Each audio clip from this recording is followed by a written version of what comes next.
Bismillahirrahmanirrahim. Assalamualaikum warahmatullahi wabarakatuh dan salam sejahtera. Terima kasih saya ucapkan kepada semua sahabat-sahabat yang sudi menonton video saya kali ini. Saya dah lama tak upload video mancing. Sebabnya saya memang tak mancing pun. Dah lebih kurang sebulan saya tak mancing, 3 minggu ke macam tu. Kerana saya membuat persediaan seperti mana yang saya bagi tahu sebelum ni dalam video yang terakhir. InsyaAllah saya akan bertolak menunaikan ibadah umrah. Dan ini ibadah umrah kali kedua saya pergi, insyaAllah. Kali pertama saya pergi 6 tahun lepas. Ketika itu anak saya yang sulung baru berumur 3 tahun tak silap. Sekarang anak sulung saya tu 9 tahun dan ada adiknya lagi seorang. InsyaAllah pada kali ini saya akan pergi umrah sekeluarga. Saya bersama isteri, juga 2 orang anak saya, anak perempuan dan juga anak lelaki lah yang bongsu, 6 tahun. Jadi kami semua insyaAllah akan berlepas dalam 2 hari lagi daripada tarikh saya record video ni. Dan seperti mana saya maklumkan pada video mancing yang terakhir, saya kali ni insyaAllah saya cuba untuk buat video berkenaan tentang umrah, ya. Tapi saya tak akan ajar pasal umrah lah. Bukan nak berkongsi sangat pasal ilmu umrah ni, tak. Sebab saya pun ilmu pun sikit je. Jadi tak berani lah nak tunjuk pandai. Cumanya video yang saya plan saya nak buat ni mungkin sekadar perkongsian suasana. Sedikit sebanyak lah. Saya pun tak tahu lagi macam mana keadaannya. Dan maklumlah kita nak pergi ni pun, walaupun ini kali kedua saya pergi, sedikit gambaran tu saya ada. Cuma kali ni berbeza kerana satunya kali ni saya pergi musim sejuk. Dulu saya pergi musim panas. Keduanya, kali ni saya pergi masuk ke Mekah dulu. Maknanya saya akan mula pakai ihram daripada KLIA. Dan saya akan terus buat umrah dulu. Yang 6 tahun lepas saya masuk Madinah dulu. Jadi berbeza lah, pastinya berbeza. Yang ketiga, dulu saya cuma pergi suami isteri sahaja. Kali ni saya pergi berempat dengan anak-anak kecil. Dan anak-anak kecil ni diorang pun tak faham lagi. Tapi insyaAllah saya akan buatkan umrah. Diorang akan umrah, akan diumrahkan juga kali ni. Mungkin ada yang cakap dan ada juga saudara mara yang cakap, tak payahlah buatkan umrah sebab masih kecil lagi apa semua kan. Jadi tak faham. Jadi macam tak payahlah buatkan umrah.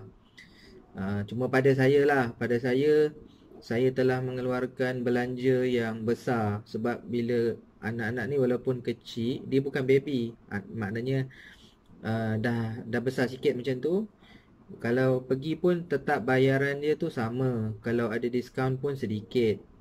Jadinya dah alang-alang pergi, dah kita membayar sama seperti mana orang dewasa, ya, kita buatlah umrah. Cuma kita tawakal dan redalah dengan apa segala ujian.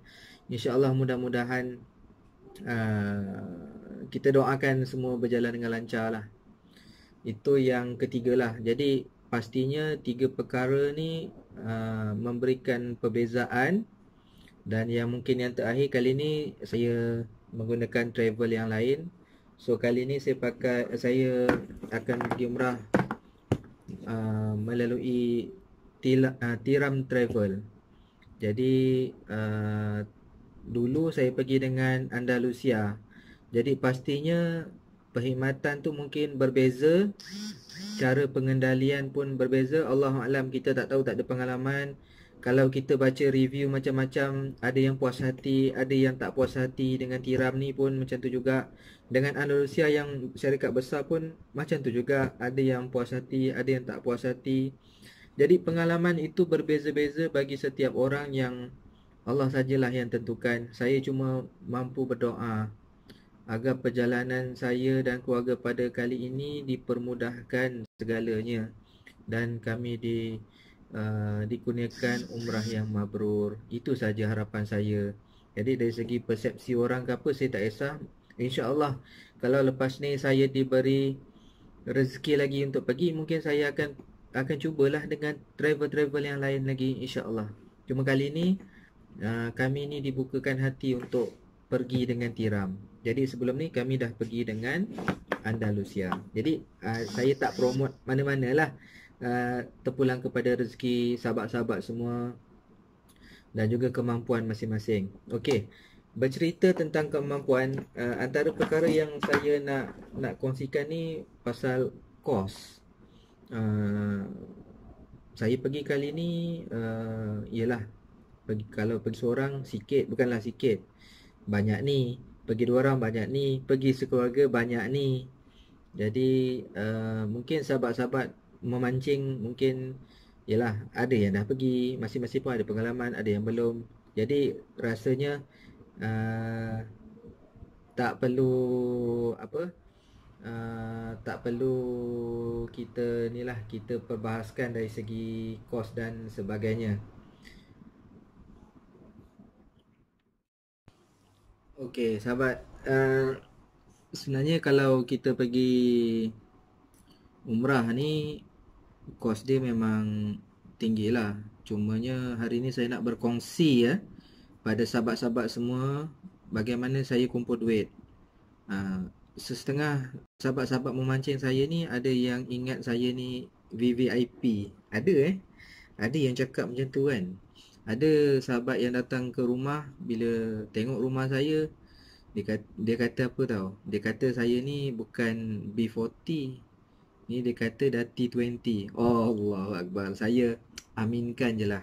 Sebenarnya saya, kehidupan saya biasa, cuma adalah rezeki sikit sebanyak dan saya bukan banyak duit. Cumanya saya menggunakan bukan segala lah, menggunakan sedikit ilmu apa yang setakat saya tahu. Saya pusing untuk cukupkan duit untuk pergi umrah ni sekeluarga. Jadi sahabat, hari ni saya nak kongsikan cara pusing tu. Dan saya ni orang yang banyak komitmen, banyak hutang. Tapi Alhamdulillah, walaupun hutang ni, kata orang tu rasa beban, tapi ada hikmah dia lah kan. Ada hikmah dia. Jadi macam mana saya kumpul duit? Pertamanya sedikit sebanyak tu, sikit-sikit 2-3 ribu tu memang ada simpan lah.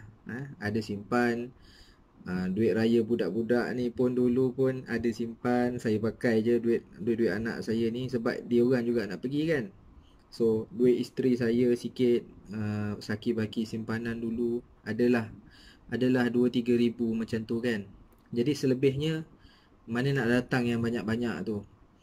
Okey, sahabat-sahabat, ini yang saya nak kongsikan. Saya dah pergi insyaAllah 2 kali pergi umrah ni kan. Kali pertama dan kali kedua, dua-dua kali ni saya menggunakan kata orang tu kaedah ataupun macam mana nak cakap, dua-duanya berkaitan dengan EPF. Kalau kita kerja swasta, kita ada EPF. Macam saya kerja swasta, so ada EPF. Dan berkait dengan hutang rumah. Saya rasa benda ni ramai orang tahu, tapi tak ramai orang yang nak buat. Kerana apa? Yang pertamanya sebab niat tu tidak ada daripada awal. Tapi kalau niat tu ada, insya-Allah niat tu disambung dengan tindakan, insya-Allah lepas setahun cukup kalau kita nak pergi umrah ni. Okey, saya cerita ini cerita kisah saya macam mana saya gunakan EPF untuk saya pergi umrah. Ada 2 kisah. Kisah pertama, ini mungkin dua-dua ni adalah rezeki daripada Allah, dan Allah nak jemput saya dan isteri dan kali ni anak-anak saya untuk pergi. Semua bergantung pada rezeki daripada Allah. Cumanya kaedah atau cara tu, yang pertamanya, kali pertama saya pergi dengan isteri adalah ketika itu secara serentak saya kebetulannya saya beli rumah.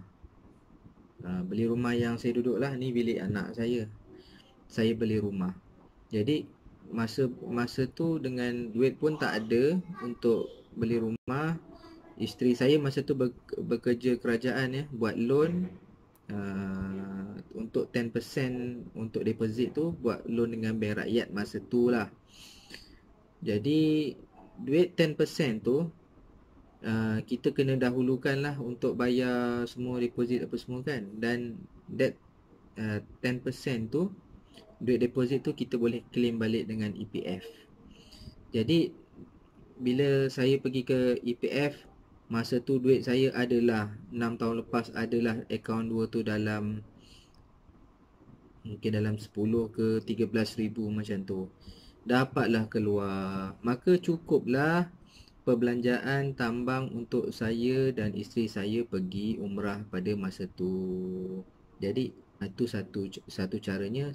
Cuma yang itu kebetulan dengan masa tu saya beli rumah. Kemudian ialah duit sikit-sikit 1,000 2, itulah untuk pakai. Jadi perbelanjaan saya di Mekah dan Madinah tu terlalu minimum lah, sebab saya pun tak ada duit masa tu. Tapi Alhamdulillah cukup kan. Bawa ada lebihan 1,000 pergi sana, 1,000, 1,500 ke tak sampai kot. Cukup lah beli sikit-sikit kan. Cuma duit nak pergi untuk bayar package tu cukup lah daripada duit EPF. Selepas itu, lepas 6 tahun, cerita kedua yang saya kali ni saya nak pergi ni, setahun yang lepas, memang kita dah berhajat nak pergi. Kita pun dah tunda sebab duit tak cukup kan. Jadi saya ambil keputusan untuk mengeluarkan EPF saya, akaun 2, bagi tujuan pembayaran hutang rumah bulanan. So kita boleh keluarkan akaun 2 kita kalau ada untuk bayar bulan. Untuk bayar bulanan tu dia akan kreditkan ke dalam akaun yang bank akan potong. So macam saya akaun Maybank, maka setiap bulan EPF akan tolak daripada akaun 2 saya, dimasukkan ke dalam akaun Maybank, dan yang itu kita tak perlu nak bayar rumah kita lah. Jadi apa yang saya buat adalah, sekarang rumah saya ni saya bayar setiap bulan 1,500 lebih kurang, lebih sikit 1,500 lah, 1,500. Jadi 1,500 ni setiap bulan saya perlu bayar duit rumah. Maka apabila saya dah buat permohonan dengan EPF tadi, EPF dah bayarkan 1,500 tu, maka 1,500 ni tadilah yang akan saya allocate ke dalam akaun simpanan saya kumpulkan selama setahun. Sebenarnya tak dapat kumpul semua pun, terpakai juga, kita pun nak pakai duit kan, terpakai. Tapi at least adalah sangkut lah setiap bulan tu 700-800 ke 1,000 ke 1,000 1,500 ke kan. Lagi baik jangan kacau lah sebenarnya. Jadi macam 1,500 kali 12 bulan, maka dalam tempoh 12 bulan itu dapatlah saya kumpul 18,000. Okay, jadi 18,000 dalam tempoh yang sama tu, saya pun ada duit sikit-sikit tu kan, kumpul korek sana, korek sini, macam-macam lah, berusaha, effort kan. Maka dapatlah saya genapkan perbelanjaan untuk saya menunaikan umrah bagi kami lah sekeluarga 4 orang. Dan saya nak mengucapkan ribuan terima kasih kepada sahabat-sahabat yang telah mendoakan, juga kepada ahli keluarga, mak saya, bapa saya, adik-adik saya yang telah datang pada minggu lepas dan memberikanlah sedikit, bukan sedikit, saya anggap banyak sumbangan daripada adik-adik saya kan.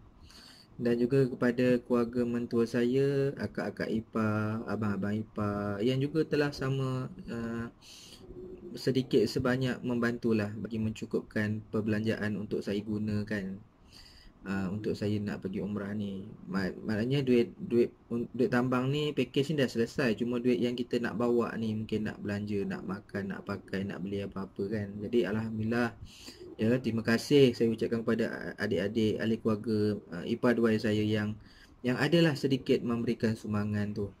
Jadi insya-Allah saya akan gunakan sebaik mungkin lah. Okey, itulah saya nak kongsi antara perkara inti penting saya nak kongsikan dalam video saya kali ini, pasal macam mana saya kumpul duit. Yang mana saya sebenarnya tak ada duit. 2 kali saya pergi umrah, saya tak ada duit. Tapi alhamdulillah Allah bantu. Yang penting tu kita kena ada niat dan kesungguhan lah untuk pergi umrah. Dan jika video ini yang ditonton oleh orang perempuan, orang perempuan ni dia kena usaha untuk pujuk suami dia. Dan bagi tahu ni cara yang boleh digunakan kalau kita ada hutang rumah, kita ada EPF, maka kita boleh gunakan untuk pusing. Jadi kita dapat simpan lah, tapi letaklah target setahun ke. Lepas tu kita pergilah, insyaAllah cukup. Kalau sekadar nak pergi seorang dua orang, dari segi package tu biasa lebih kurang 6,000 lah satu kepala. 6,000, 6,000 lebih, 5,000 pun ada. Tapi bergantunglah masing-masing punya cita rasa kan, keperluan masing-masing dan juga bajet masing-masing.